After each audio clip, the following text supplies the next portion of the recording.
Aê! Olá! Tudo bem, Tudo Fernando? Estamos ótimo, ao Verônica, PET vivo, 6 em um. PEC 6 em 1, proteção, estruturação e crescimento. Pois São é. 6 empresas, né? Uhum. Estão aí se juntando, já estamos juntos, né?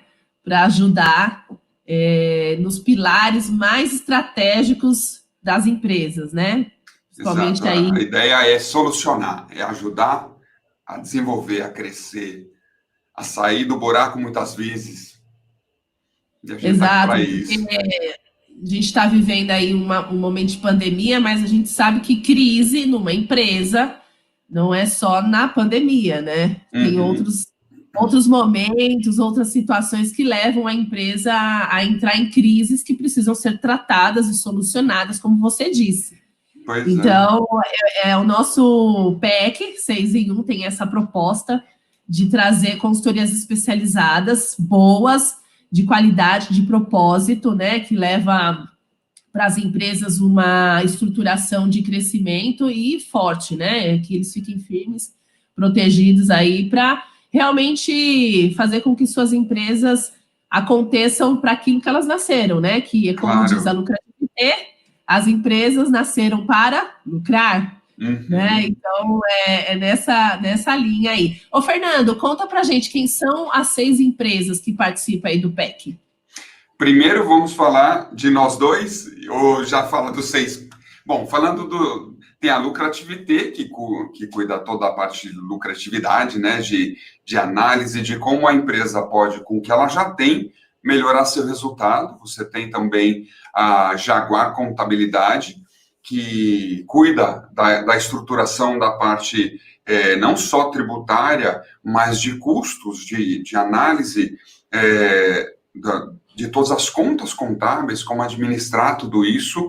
Tem a Cabreira Advogados, que também trabalha na parte empresarial, e muitas vezes a gente precisa, né, Verônica, daquele apoio de uma consultoria, não ir para o judiciário, mas evitar os problemas. Às vezes a gente tem que tomar certas decisões. Eu pago dívidas, eu pago fornecedores, eu pago funcionários e o cobertor é curto. E aí, como é que eu tomo certas decisões? Então, um apoio jurídico num relacionamento empresarial ajuda demais, ainda que você tenha um corpo jurídico dentro, mas uma visão de fora faz com que você olhe de um modo diferenciado. Tem a Verônica, né, que é a Valian, que tem a parte de segurança do trabalho, tem o Frank, que cuida de chão de fábrica, que é a inteligência do chão de fábrica, de como você utilizar o maquinário, o parque industrial que você tem, a mão de obra que você tem, de forma eficiente, porque às vezes a gente fala numa crise, eu vou cortar tudo, eu vou parar o setor A, o setor B, o setor C. Como fazer? Você vê que teve nas montadoras, para você parar um alto-forno demora 7 a 10 dias. Você não pode simplesmente desligar uma chave e largar tudo. E para restabelecer a mesma forma, então, às vezes dá muito prejuízo você simplesmente tomar aquela decisão, eu vou fazer e acabou. E aí entra a minha parte, que é a parte emocional, que trata especificamente de como você ter o equilíbrio para tomar as decisões certas. Porque uma das coisas que a gente trabalha no PEC eu esqueci de alguém, Verônica? Não, né? Estou pensando aqui, eu acho que não. Eu Falamos acho que todos, né? não. A E Lucrativité, o Jaguar, a Actus. Aí temos nós dois. o Daniel Cabreira, E o Daniel Cabreira, que você já falou também. Já então tá certinho. Porque uma das coisas que eu sempre vejo na preocupação de muitos empresários, sabe aquelas crises que a gente olha e fala, vai passar. Às vezes vai passar. Às vezes a gente está navegando e a gente fala, não, daqui a pouco a gente encontra a terra. E muitas vezes é assim mesmo. A gente está navegando em mar revolto e encontra a terra. Só que às vezes a gente está indo em direção ao oceano. E isso vai demorar para passar. Então não é ser pessimista ou otimista, é o que é que eu posso fazer com o que eu tenho hoje. E eu ouvi uma história nesse fim de semana, super interessante, sobre um velho e bom marinheiro. Qual que é a diferença de um bom marinheiro? Ele conhece o barco que ele tem. Ele conhece a capacidade de navegação do barco. Ele sabe enfrentar tempestades. Ele sabe como manejar o barco numa tempestade. Mas ele também sabe como gozar, como desfrutar de uma calmaria. Que isso também é importante. Às vezes a gente não fica disponível para curtir os bons momentos dos nossos processos. Quando está tudo bem, a gente fala, não, está tudo bem, faz parte, vamos embora. Não, foca, usa essa felicidade, usa essa energia positiva para você também falar, está tudo bem, está tudo certo, mas apesar disso eu tenho muita coisa para fazer. Sempre vai ter. Só que se a gente também não comemora, a gente não dá a possibilidade de a gente ter mais sucesso, a gente não tem possibilidade de evoluir como pessoas e como empresas, né? O Fernando, se você falando aí, né, dessa questão do marinheiro, né, eu fiquei aqui pensando como que a inteligência emocional, ela tem um papel fundamental em todas as situações que uma empresa vive, né? Desde o dono até os seus líderes e os liderados. Queria que você contasse um pouquinho para a gente, porque às vezes eu tenho a sensação, sabe, que muita coisa que acontece no desenrolar ali da vida da empresa é uma consequência da emoção. É assim mesmo? As pessoas, será que a gente, às vezes, quando é dona, a gente não tem aquela. A gente acha que está fazendo tudo certo e tudo, e quando vê é um problema emocional que está lá enraizado, que às vezes a pessoa nem percebe, só que a consequência está vindo ali na empresa. Conta um pouco para a gente como é que a inteligência emocional pode ajudar e se é isso mesmo que acontece. Sendo, nós estamos tratando com seres humanos. Não existe uma empresa que seja PJ. A pessoa jurídica, na verdade, é um papel, um contrato social que fica dentro de uma gaveta. Um CNPJ que fica registrado na Receita Federal. Mas a empresa é formada de pessoas, não de robôs. Então, todo relacionamento interpessoal é emocional, sempre. E uma estatística em neurociência mostra que mais de 85% das nossas decisões diárias são emocionais. Ou seja, a gente sempre, ao falar com alguém, ao tratar com alguém, ao almoçar com alguém, a gente tem uma carga emocional naquilo que a gente está fazendo. Só que, às vezes, o líder, ele se coloca numa posição de que eu tenho que estar equilibrado, eu tenho que demonstrar força. E tem mesmo. Só que olha que interessante, Verônica. Inteligência emocional não tem nada a ver com ser felizinho, de abraçar na árvore. Não tem a ver com evitar confrontos, evitar enfrentamentos. Uma pessoa com uma boa qualidade de inteligência emocional, foi feita até uma pesquisa super interessante no Fórum Econômico Mundial, que não sei se você conhece, mas reúne as perto de 1.000 empresas mais rentáveis do mundo. E assim, bilhões que giram ali. E eles decidem para onde vai a economia do mundo. Eles já fazem prognósticos para onde a coisa está andando. E eles pegaram todos os grandes líderes dessas maiores empresas e fizeram uma análise de quais são as características de inteligência emocional dos grandes líderes. E uma das coisas que eles têm, por exemplo, característica, eles sabem tolerar conflitos. Eles não têm que resolver todos os conflitos. Eles sabem tolerar conflitos. E tolerar, às vezes, envolve a gente ter o tempo necessário para amadurecer uma decisão. E, às vezes, as coisas não estão indo bem na empresa e eu quero me livrar. Nós, como seres humanos, queremos sair da situação de desconforto o mais rápido que a gente pode. A gente não gosta de ficar no desconforto. Então, nesse momento, muitas vezes, as decisões começam a trocar os pés pelas mãos. E aí começa a vir o líder ditador. Quer dizer que eu não posso ser ditador? Pode. Se você está num prédio em que está pegando fogo, você não pode falar, gente, vamos fazer uma reunião para analisar a posição de todos, para ver qual é a melhor solução. Não, você tem um que vai falar, corre, pega água, pega extintor. Você precisa do ditador. Mas, se você faz isso todo dia, você também assume a responsabilidade de todo mundo que está embaixo de você. Você não delega a responsabilidade. E aí o que acontece com a energia do teu subordinado? Vai para o saco. Porque ele fala, não, ele está decidindo, a responsabilidade é dele, então eu não vou me mexer. Ou eu vou fazer só o que eu preciso, só o que ele mandar.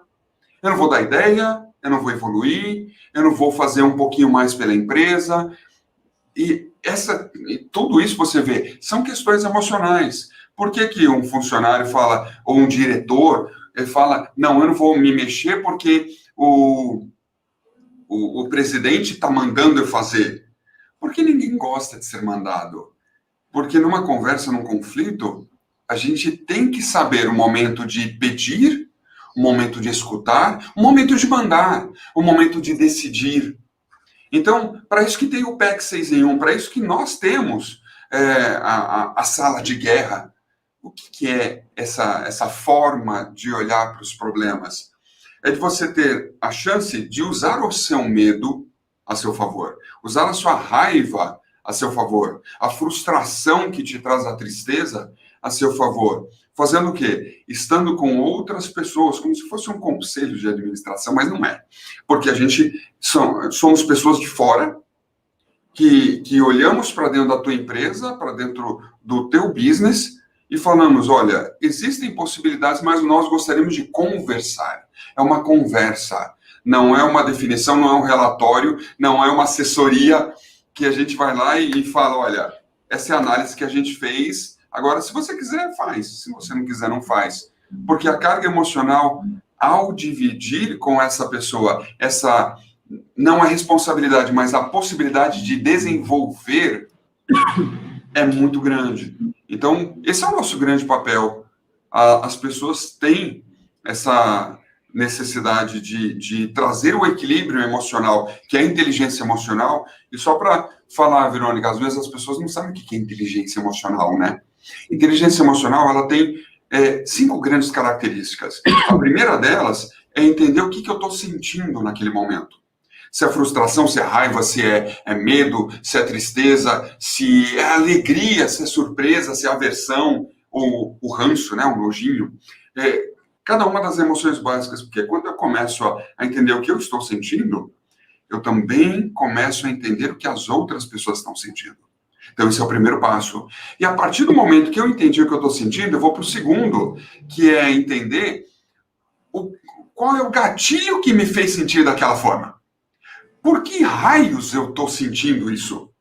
E às vezes as pessoas não compreendem e falam, não, eu sou assim, eu nasci assim. Não existe essa.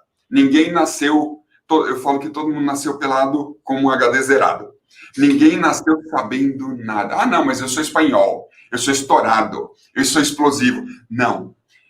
Uma análise em neurociência e psicologia mostra que perto de 25% das nossas emoções são genéticas. Os outros 25% é criação de pai e mãe. E os outros 50% são escolhas de vivência social. E o mais interessante é que a inteligência emocional te dá a capacidade de substituir ou reenquadrar ou modificar a tua parte emocional da convivência dos pais e da convivência social, ou seja, 75% você pode mudar. 25% é genético, beleza.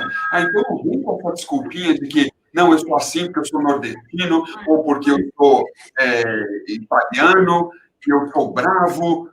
Não é assim. As pessoas têm a capacidade de se transformar da forma como elas quiserem. Então, a partir do momento que eu entendo minhas emoções, que eu entendo quais são os gatilhos emocionais, aí eu vou fazer as minhas escolhas emocionais. A partir do momento que eu fizer as minhas escolhas para entender qual é a forma de comportamento que eu quero ter a partir dos meus gatilhos, a partir do que eu sinto. Aí eu vou para o quarto passo, que é gerenciar os meus relacionamentos. Porque se eu não gerenciar primeiro a mim, eu não consigo administrar uma relação com outra pessoa. E a partir do momento que eu tenho esse quarto ponto, de eu gerenciar meu relacionamento com outra pessoa, eu tenho o quinto, que é impactar positivamente as pessoas que me rodeiam. Eu só consigo chegar nesse quinto ponto de impactar. Imagina um grande líder, um grande orador, Martin Luther King, ou qualquer outra pessoa que influenciou milhões, ou pessoas que influenciaram sem abrir a boca, como Ayrton Senna. Esse poder de influência que a pessoa tem, de fazer os outros andarem ao seu comando, sem serem marionetes, simplesmente por terem um grande líder, é porque essa pessoa chegou nesse quinto ponto. E isso não quer dizer que a pessoa tem que ser feliz, perfeita. Nós somos perfeitamente imperfeitos. Então, a evolução de um grande líder numa grande empresa é entender que ele tem seus momentos de frustração, que ele erra, e tá tudo bem errar. Eu falo, erra, mas erra rápido, não fica errando devagar, não. Vai fazer, erra de uma vez. E até eu contei uma história pro Daniel, eu não sei nem se está na nossa live, mas se tiver, eu quero repetir aqui, que a gente falou sobre a criação do Aikido. O Aikido é uma das artes marciais milenares também, e um grande mestre que criou o Aikido, ninguém conseguia derrubar ele. Ninguém derrubava o cara. E era assim, impressionante, porque todos os pupilos dele tentavam derrubar, não derrubava o cara. E aí eles chegaram falando, mestre, explica pra gente como é que é essa sua habilidade de não se desequilibrar nunca. É impressionante isso. Ele olhou e falou, vocês interpretaram errado a minha habilidade. Eu me desequilibro a todo momento. A minha habilidade é restabelecer o equilíbrio de forma muito rápida. É isso que vocês não entenderam. Então, a inteligência emocional te dá essa capacidade. Você vai se desequilibrar? Claro que vai, porque somos seres humanos. Mas o ponto é, a partir do momento que eu desequilibro, o que eu vou fazer com isso? Eu falo que a gente tem pereba, todo mundo tem pereba. Mas o problema é o que eu faço com isso. Eu vou resolver chorar, eu vou resolver me largar. Tem uma pessoa que eu conheço, um empresário, que ele está há mais de 60 dias trancado no quarto escuro, por medo da pandemia. Medo do que vai acontecer com a empresa dele. E todo mundo desesperado sai, e ele entrou num medo, numa depressão muito grande. E aí? E se tem gente falando por aí, se esse vírus for levar 3 a 5 anos para sair da face da Terra, se é que vai sair, como é que vai ser a nossa vida mês que vem? Como é que vai ser a nossa vida ano que vem? Então, ninguém tem bola de cristal. O que a gente pode olhar é o que eu posso trazer para as minhas emoções se regularem hoje, para hoje, nesse dia, a gente está fazendo a live na segunda-feira de manhã, nesta segunda-feira de manhã, o que hoje eu posso fazer? Só que às vezes, o que acontece, Verônica? As pessoas falam, eu quero, mas eu não sei fazer. Eu quero ajudar a inteligência emocional, eu quero ajudar a segurança do trabalho, eu quero ajudar, eu quero fazer. E aí existe uma coisa que é super legal, que se chama potencial heróico. Todos nós temos capacidade de agir. Nós temos capacidade de fazer coisas extraordinárias. Só para você ter uma ideia, a diferença genética, intelectual entre nós, eu e você, e o Barack Obama, é de menos de 0,5%. A diferença genética de nós para Albert Einstein é menos de 0,5%. Só que a diferença genética e intelectual nossa, das pessoas que moram debaixo de um viaduto, também é menos de 0,5%. E qual que é a grande diferença, então? Por que acontece isso? Nós somos seres adaptáveis, a gente se adapta ao que a gente tem no dia a dia, a gente se adapta a tudo. Só que a gente tem uma capacidade inerente, que é esse potencial heróico, gigantesco, de fazer coisas diferentes, de quebrar e levantar, quebrar e levantar, quebrar e levantar. O problema é usar essa capacidade para criar uma habilidade. E é isso que o PEC 6 em 1 faz. É isso que é o meu papel dentro do PEC 6 em 1, por exemplo, de dar ao executivo a utilização da sua capacidade de, por exemplo, fazer uma negociação difícil. Como é que você senta com um sócio para dizer, essa sociedade acabou? Ou, a tua parte, vai sair da sociedade, nós vamos comprar a sua parte, porque só vamos ficar nós dois, você terceiro vai embora. Como fazer isso? E isso precisa de emoções. E não tem conversa fácil num negócio desse. É que nem um divórcio, né? Então... Você sabe que, você falando assim, né, eu sou uma pessoa que eu tomei já uma decisão na minha vida. Faz muitos anos que eu já penso assim, que tudo que eu fizer e colocar minha mão, que seja com tranquilidade. Por quê? Porque quando você tem que tomar decisão, o outro nem sempre fica feliz com a sua decisão, né? Uhum. E aí gera-se ali um conflito. Então, eu sempre preparo o campo, eu sempre converso um pouco antes, vou mostrando um ponto de vista diferente e tal. Uhum. Nunca vou logo de cara contando aquilo que eu já decidi, já que está lá guardadinho no meu coração, sabe? Exato! E essa é uma técnica muito interessante, porque um bom líder, ele sugere que a ideia veio das outras pessoas. Ele sugere que a ideia veio dos participantes. Ele oferece e influencia com toda a energia dele, com toda a disposição dele, de que as pessoas compreendam que aquela ideia foi tomada de forma coletiva. Isso é manipulação? Não, não é. Isso, a manipulação é quando eu obrigo as outras pessoas a fazerem o que elas não querem. Exato. Agora, é uma influência positiva. E quando você influencia uma pessoa, o que acontece com ela, Verônica? Quando você influencia as pessoas, quando você tem a capacidade de compreender o que a pessoa sente e falar para ela da forma como ela entende, como ela gostaria de ouvir, trazendo ela para junto, integrando a pessoa, você cria uma coisa chamada corresponsabilidade. As pessoas se tornam corresponsáveis. E quando você toma uma corresponsabilidade numa decisão, é para o bem e para o mal. Agora, se você é ditador e vai lá e fala, vai ser assim, a outra pessoa fala, se dá errado... Problema seu.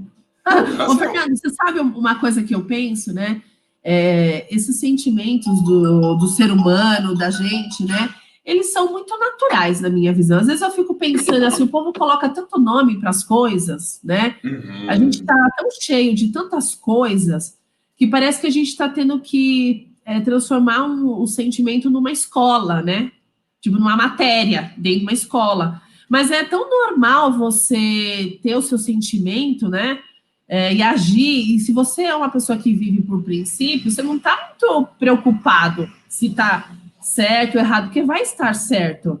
Eu penso isso, né? Se você tem uma vida já baseada em princípios que é do bem, né? Vamos falar assim, pô, o que daria errado, eu penso, sabe? Mas aí eu falo assim, poxa, o seu trabalho, ele acontece de uma maneira pontual ou de uma maneira progressiva e constante? Porque eu acredito que a maioria da gente, né, que nem eu disse, está cheio de tanta coisa que às vezes a gente nem sabe qual é o problema, qual é a emoção que está desregulada, ou que aquele resultado que a empresa está alcançando foi culpa minha, porque eu não decidi no momento certo, não escolhi a coisa certa e tal. Então, o seu trabalho na prática, ele é pontual ou ele é progressivo ou das duas formas? Explica pra gente. Não é terapia. Primeiro de tudo, a gente já começa por isso. Não é terapia. A sensação que mais seria, né? Ela pode durar 20 anos. E tá tudo bem. A pessoa que quer ter uma terapia para se equilibrar, gente, é ótimo. Vale muito a pena. Mas o meu trabalho não é terapia. Só que sim, ele é progressivo. Porque imagina que eu vou ensinar uma criança a andar. Tem que ser progressivo. Eu tenho que ajudar a criança a ficar de pé. Eu vou mostrar para a criança como é que ela põe o pezinho. Eu vou incentivar a criança. Então, eu não faço nada pelas outras pessoas. Porque quem age é a outra pessoa. E isso que você estava falando de princípios envolve muito uma visão de mundo, Verônica. Os meus valores e a minha ética, os meus princípios, eles são feitos com base no que eu aprendi com os meus pais. E, às vezes, as pessoas têm princípios, valores e éticas diferentes dos meus, que não necessariamente são ruins, são só diferentes. E aí, o que acontece? Para outra pessoa, ela está fazendo certo, mas, na minha visão, ela está fazendo errado. Sim. E aí, o que acontece? Eu quero obrigar essa pessoa a fazer do meu jeito. Porque o meu jeito é o jeito que, para mim, está correto. Então... Nossa, e parece tão simples, né, Fernando? Parece, mas isso é uma dificuldade gigante. Porque... Não, aliás, como é que eu vou saber? Mas a gente complica. É simples, mas não é fácil. Eu falo que é a mesma coisa você correr uma maratona. Correr uma maratona é simplesmente sair correndo, pôr um pé na frente do outro. É simples. Mas não é fácil correr 42 quilômetros, 195 metros. Não. Então, a simplicidade você tem a capacidade de ouvir uma outra pessoa, de compreender os valores, compreender do que ela é feita, mas para isso eu tenho que ouvir. E as pessoas não têm tempo para ouvir. As pessoas não têm forma de fazer isso, porque é uma prática. Então, o que eu faço é pontual? Sim, é pontual num problema específico. Então, não é terapêutico. Mas, assim, ele é progressivo porque é um processo em que eu vou levar aí 1, 2, 3, 5, 7, 10 semanas, sei lá, depende do processo, em que eu vou trabalhar essa evolução para desenvolver. Imagina uma pessoa que fala, eu não sei tratar com as pessoas quando elas me contrariam. Eu não sei tratar. Eu vou ensinar essa pessoa a tratar. Às vezes eu vou ter que fazer ela enxergar coisas que ela aprendeu. Porque no momento de desequilíbrio emocional, quando a gente está equilibrado, Verônica, a gente está bem, a gente está tranquilo, a gente se segura. Os nossos sentimentos, as nossas emoções, você falou, poxa vida, será que a gente precisa ir para a escola? Sim! Hoje, as maiores escolas internacionais, mundiais, elas possuem a inteligência emocional desde os 7 aninhos de idade. E nos Estados Unidos, a Universidade Yale, que é onde o reitor é o Peter Salovey, que é um dos fundadores da inteligência emocional na década de 90, eles criaram um programa com mais de 80 mil escolas nos Estados Unidos, escolas públicas, em que as criancinhas de 6, 7 anos de idade chegam na escola e vão num quadro que tem lá as emoções, e ela põe a fotinho dela, onde ela está sentindo, se ela está com raiva, com tristeza, com alegria, com medo, ela põe a fotinho dela. E ela permite que as outras crianças enxerguem onde ela está. Isso primeiro mostra uma vulnerabilidade da criança poder expressar o que ela sente. E aí as outras crianças, sabendo como ela está, vão lá e ajudam. Então você começa a perceber que você pode sim se emocionar. Só que como é que a gente foi criado? Ou pelo menos eu. Meu pai, quando eu era criança, que, imagina, eu era super emocional, como toda criança. Imagina eu com 5 aninhos de idade no supermercado, eu via aquele pacote de bolacha de chocolate recheado, que eu amo, e aí eu cato a bolacha e falo, pai, vamos... Ele fala, não vamos comprar. Aí eu olho para ele e falo, claro, papai, mês que vem então a gente compra. Imagina, eu me jogava no chão, gritava, fazia aquela zona. Eu era puramente emocional. Aí o que meu pai foi me ensinando? Engole o choro, homem não chora, cuidado, não faz isso, não dá risada demais, senão você vai fazer xixi na cama. Sabe aquela coisa toda que a gente aprendeu. E nossos pais queriam o quê? Trazer equilíbrio, porque a gente era só emocional. Eles queriam trazer o equilíbrio, mas eles fizeram o quê? A gente virar um zumbi emocional. Eu não posso mostrar vulnerabilidade. Então eu não posso chorar em público, eu não posso ter medo em público, eu não posso rir em público. Poker face, né? Eu tenho cara de poker, de jogador de poker. Eu não posso fazer nada. E às vezes os líderes acham que é assim. E você pode ver os grandes líderes, os maiores líderes, que eles se emocionam, porque tá tudo bem. Só que as pessoas erram num ponto, Verônica, que elas entendem que vulnerabilidade é fraqueza. Na verdade, vulnerabilidade é transparência. em que eu posso ser o que eu sou com liberdade, com os meus princípios, os meus valores, a minha ética, sem me preocupar em agir com base na reação emocional que as outras pessoas vão ter. Lógico que eu tenho que me preocupar no meu relacionamento, como é que a outra pessoa se sente, como ela é, mas eu não vou ter aquele intuito de agradar todo mundo 24 horas por dia, que tem muito líder que quer agradar todo mundo, e aí ele não lidera. E tem outro que fala, bom, eu tento agradar, não consigo, então vou virar ditador. Sabe, o 88000 é o desequilíbrio de um lado ou de outro. Então, o que é o equilíbrio emocional numa gestão? É você sim utilizar as suas emoções, essa energia, para fazer as coisas acontecerem, mas tomando boas decisões equilibradas, mesmo no momento de desequilíbrio. Essa é a grande sacada. Então, isso dá para aprender?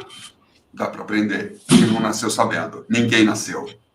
Então, tem que evoluir. Sim. Você sabe que isso que você colocou aqui vulnerabilidade, é uma transparência, porque confesso que a hora que você estava explicando, eu pensei assim, nossa, elas mostram aquele momento, né, disruptivo, porque eu também aprendi que era uma fraqueza, né? Então, você fala, poxa, eu posso falar como eu estou, né? Eu posso reconhecer, mas é aquela história, né? Reconheci para mudar para melhor. Vi que eu estou um pouco triste, ok, deixa eu entender a fonte da minha tristeza. E deixa eu resolver isso. E vou para cima para resolver. Não quer dizer que você, numa reunião de diretores, você vai começar a chorar que nem um deslocado. Não. Você tem controle também sobre isso. Mas se você chegar na tua casa e quiser chorar, chora. O ponto é, põe para fora as suas emoções, administra isso. Não engole a raiva. Não engole a tristeza, não engole o medo. Só para você ter uma ideia, mais de 90% das doenças são psicossomáticas. E foi feito um estudo em 2001 da Universidade de Pittsburgh, mostrando que um dos maiores prognósticos de câncer é a inabilidade da pessoa regular suas emoções negativas, medo, tristeza e raiva. A pessoa engole raiva, engole tristeza, engole medo, estoura câncer. Como estoura pressão alta, diabetes, gastrite, isso a gente já conhece. Mas não sabe que um dos maiores prognósticos de câncer é não saber o que fazer com essas emoções. E líderes, pelo amor de Deus, eles vivem com medo. Eles não falam, mas eles vivem no medo. Eles têm que tomar decisões que eles não sabem o futuro. Eles não sabem. Eu contrato ou não contrato? Eu mudo de fornecedor ou não mudo de fornecedor? E se eu for para cá e não der certo? E aí? Pois é. Você sabe que eu costumo falar assim, sabe aquele friozinho na barriga? Isso. Que a gente sente? Tem muita gente que eu conheço que está até em depressão porque sente o friozinho na barriga. E eu, pelo contrário, eu falo assim, nossa, eu tô viva. Ai, como é bom sentir esse friozinho na barriga. E por que a pessoa entra em depressão? Pois é. Né? E por que a pessoa entra em depressão por causa do friozinho na barriga? Porque ela foi ensinada, ela foi moldada de que ela não pode sentir isso. Então, o que ela faz? Ela busca rejeitar. Não posso sentir isso. Eu não quero sentir isso. Só que ela não consegue. E aí, quando ela não consegue, ela se sente frustrada. E aí, ela entra em depressão. Mas aí que tá. É aí que tá, né? É bem por aí mesmo, né? A gente carrega muito o que a gente aprendeu, né? Mas às vezes a gente aprendeu errado, né? Aí tem que resignificar.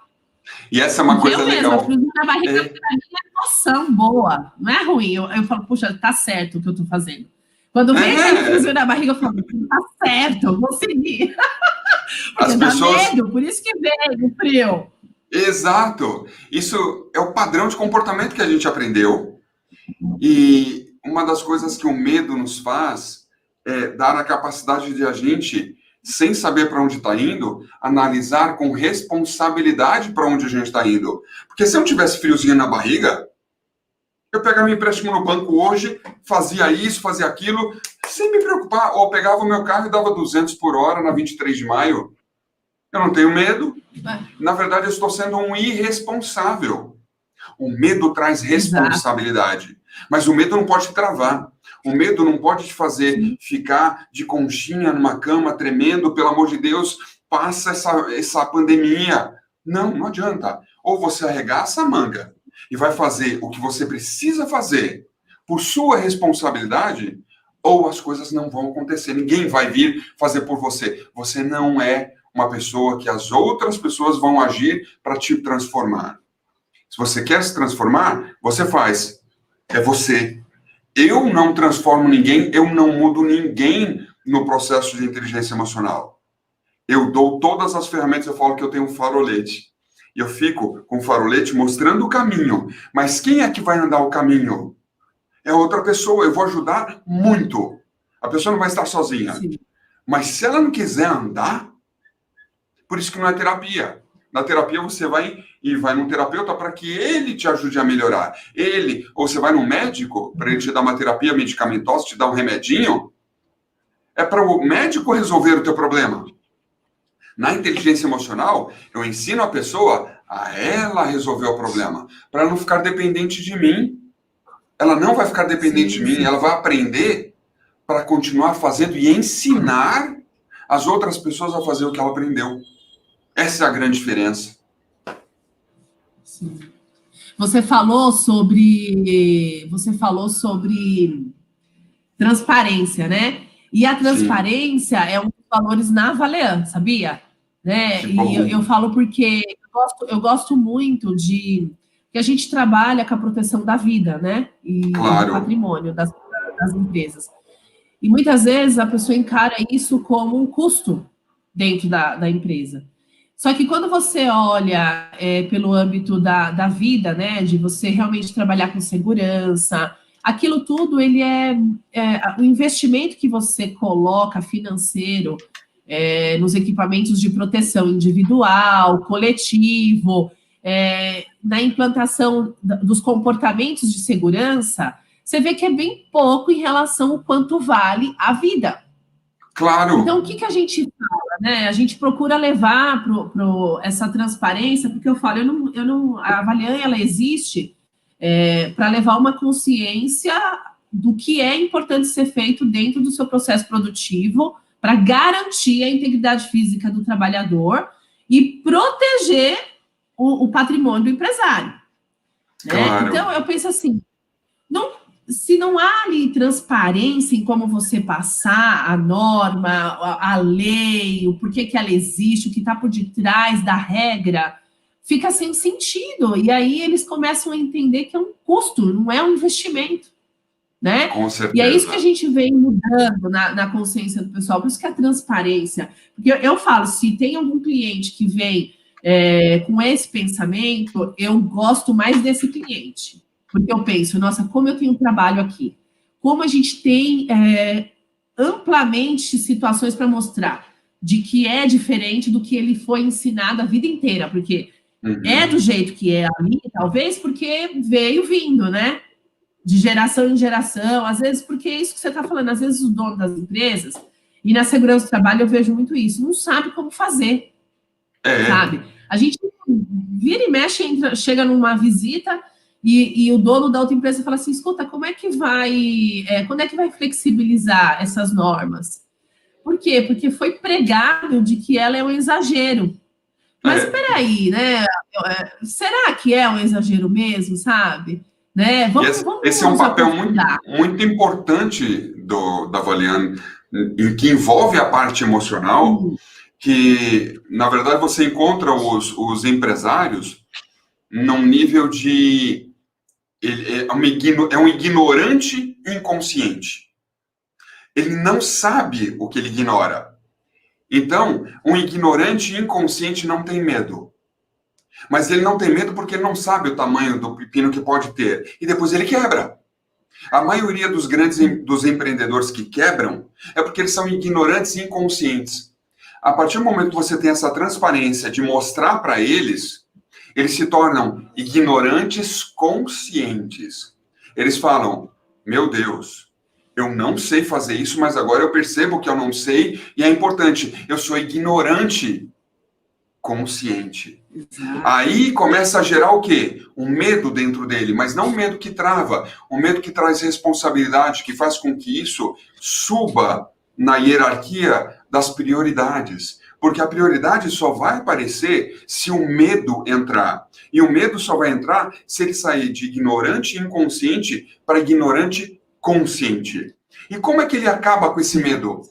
Quando ele sai do ignorante consciente para o sábio consciente. Quando ele aprende e ele sabe que as regras estão aderentes. O que a Valian fez na minha empresa, agora eu tenho esse checklist, eu estou bem.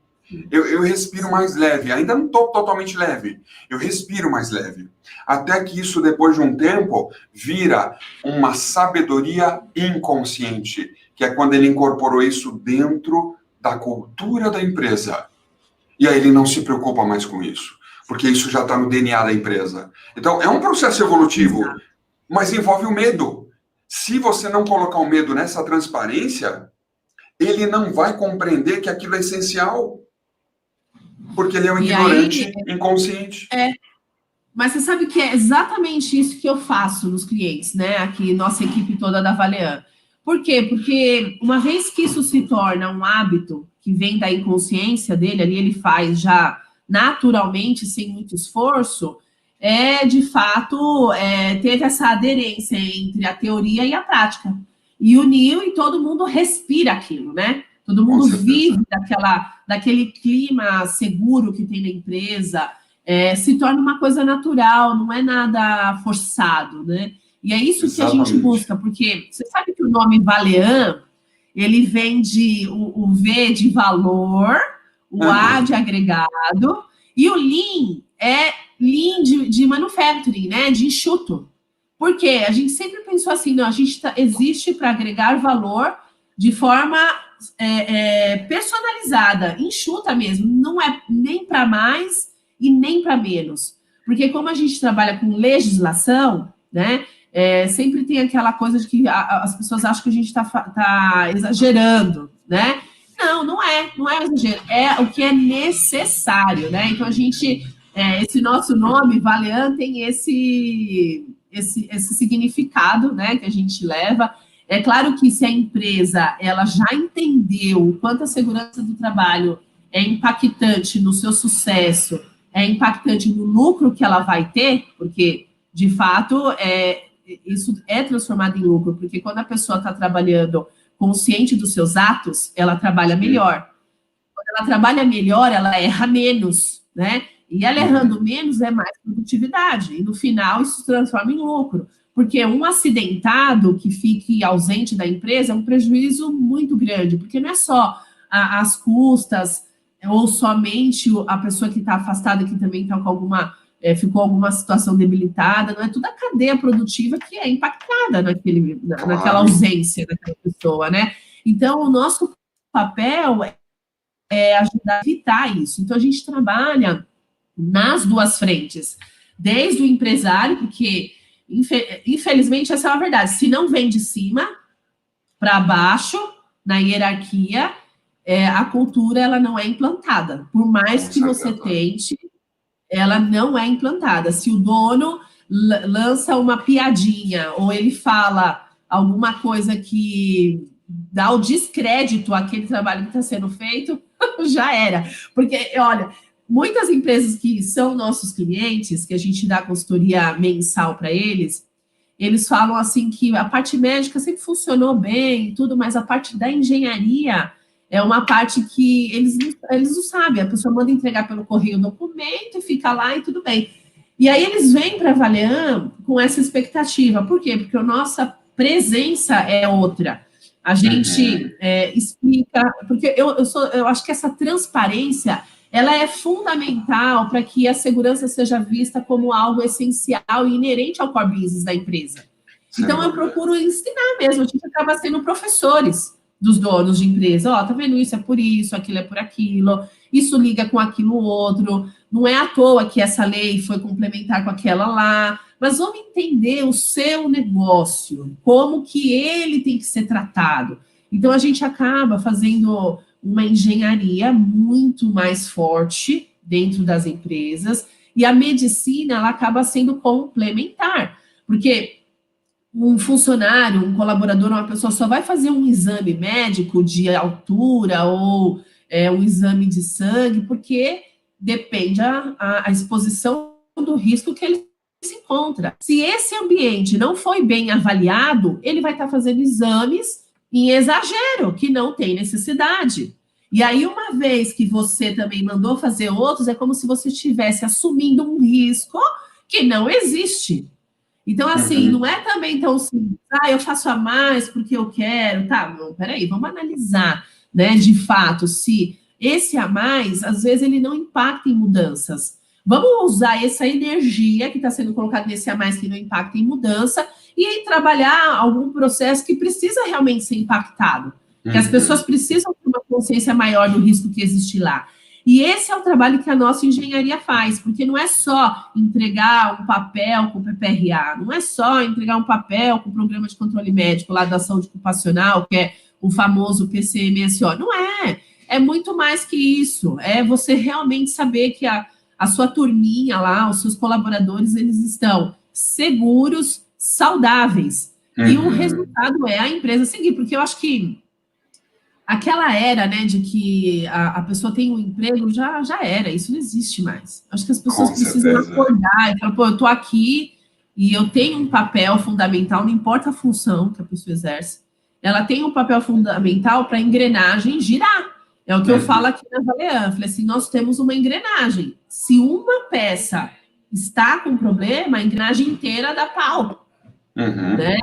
Então, quando a gente enxerga a segurança do trabalho, tem que fazer isso, viu, Fernando? Tem que enxergar a engrenagem como um todo, não dá para enxergar só uma parte.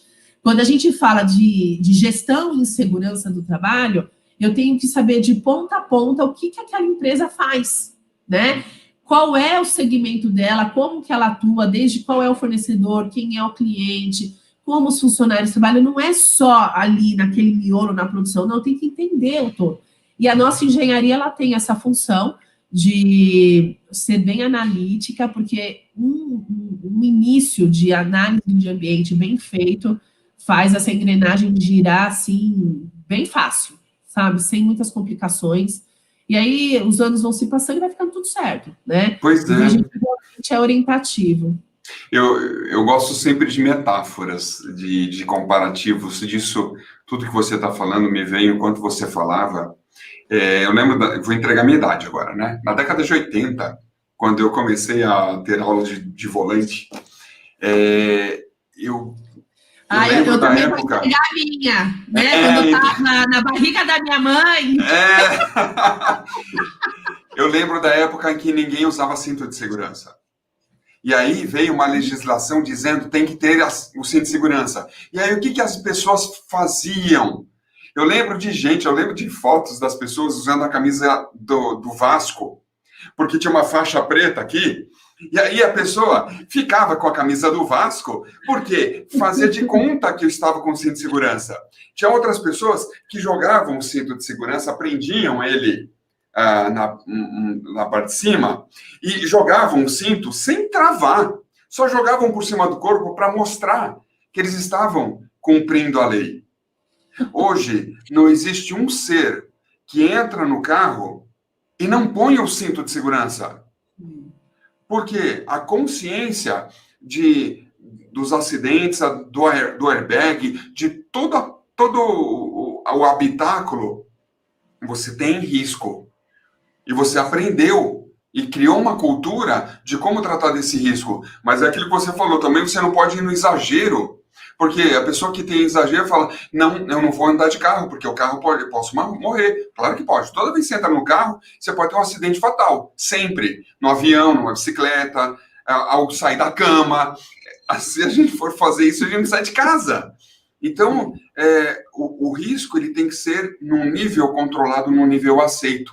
E só um profissional pode dizer qual é o nível aceito para você continuar com medo, que traz responsabilidade, mas a partir do momento que você tem essa segurança, o cinto de segurança está funcionando, o airbag está funcionando, a cadeirinha da criança está bem amarrada atrás, está tudo certo, ainda que tenha um problema, as chances de eu não ter um incidente fatal é gigantesco.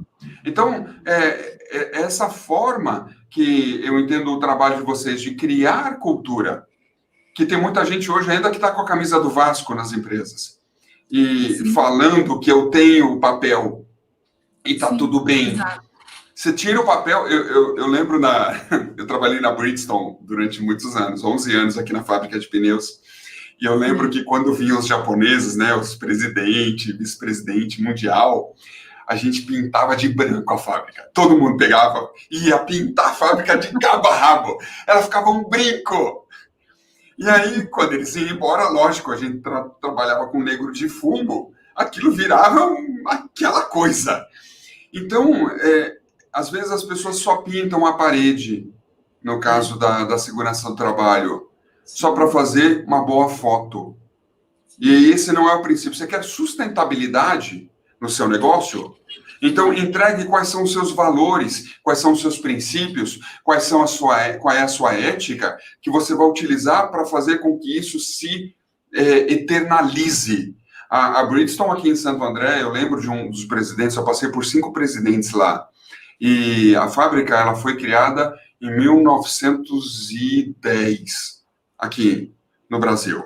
Imagina, de 1910 até hoje, quantas crises, ditadura, Cruzado Novo, Tablita do Sarney, e tantas coisas apareceram, congelamento de preço, inflação de 2.000%, a empresa continua viva. A grande sacada que as pessoas não compreendem é o que é que faz uma empresa permanecer viva.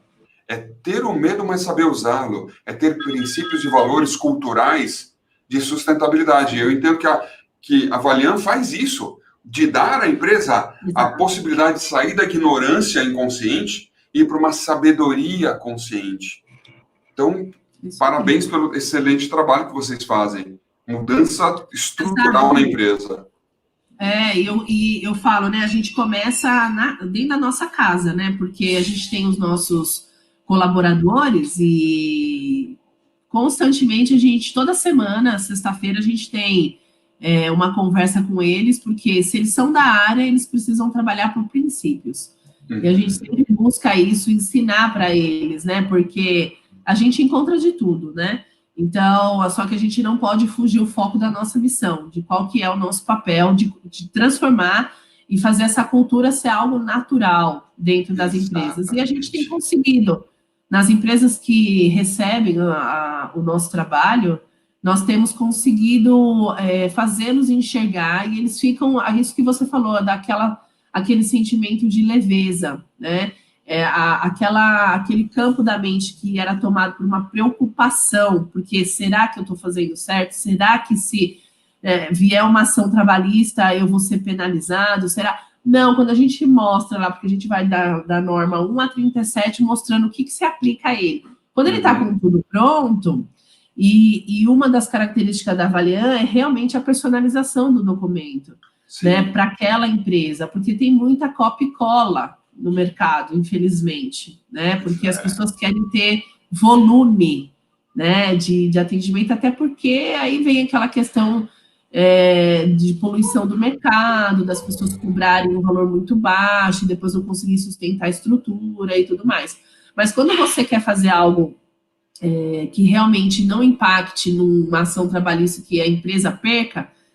Aliás, quando você tem uma segurança do trabalho bem feita dentro da empresa, ninguém nem entra com a ação, porque o colaborador, ele sabe o que é feito, né? Ele é educado para isso, a gente trabalha a cabeça desse trabalhador, né? E ele se sente, de verdade, amado, porque a empresa está cuidando dele. É isso. Sabe?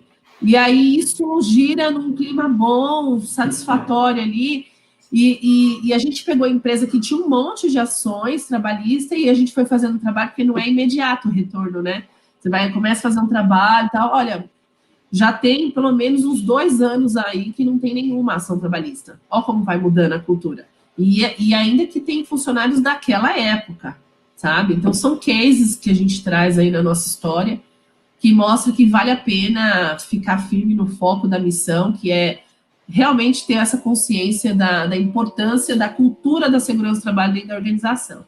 Com E é isso aí, certeza. Fernando. Olha, Que a gente bom. achou que ia ficar 20 minutos, né? Tá vendo? Não adianta a gente. Cara, Quando, eu falo que quando a gente é apaixonado pelo que faz, né, Vê? A gente dá vontade de ficar horas falando. sim, dá. E é ótimo participar do PEC 6 em 1 exatamente por esse sentido. As empresas que estão nesse nosso meio são apaixonadas pelo que fazem. Então, as Sim. pessoas que tiverem a chance de ter o PEC 6 em 1 dentro da empresa vai ter essa energia, vai ter essa paixão, esse foco para ajudar a criar sustentabilidade, que é o nosso principal ponto, é fazer a empresa se preservar, principalmente num período de crise. E esse vídeo aqui vai estar disponibilizado no canal da Valean no YouTube. Depois eu vou também colocar ele lá no LinkedIn, né? No Ótimo PEC isso. 6.1. Eu acho que nós temos uma página no LinkedIn do PEC, onde a gente distribui ali algumas informações, né, sobre o que a gente está fazendo, o que cada empresa entrega, né, dentro do PEC. Sim. E você está convidado, né? Quem puder participar e estiver assistindo essa live ou for ver depois, está convidado a conhecer o nosso trabalho e levar para as empresas que você tem contato, porque o que a gente quer fazer é algo que seja realmente sustentável, duradouro, né? Que proteja, estruture e faça crescer, certo, Fernando? Com certeza. Maravilha. Agradeço aí o seu tempo. Obrigado, Verônica. Tá prazer bom? imenso ficar contigo essa manhã. O prazer foi meu. Um grande abraço. Tchau para você. Beijo, tchau, tchau. Até mais, gente. Beijo.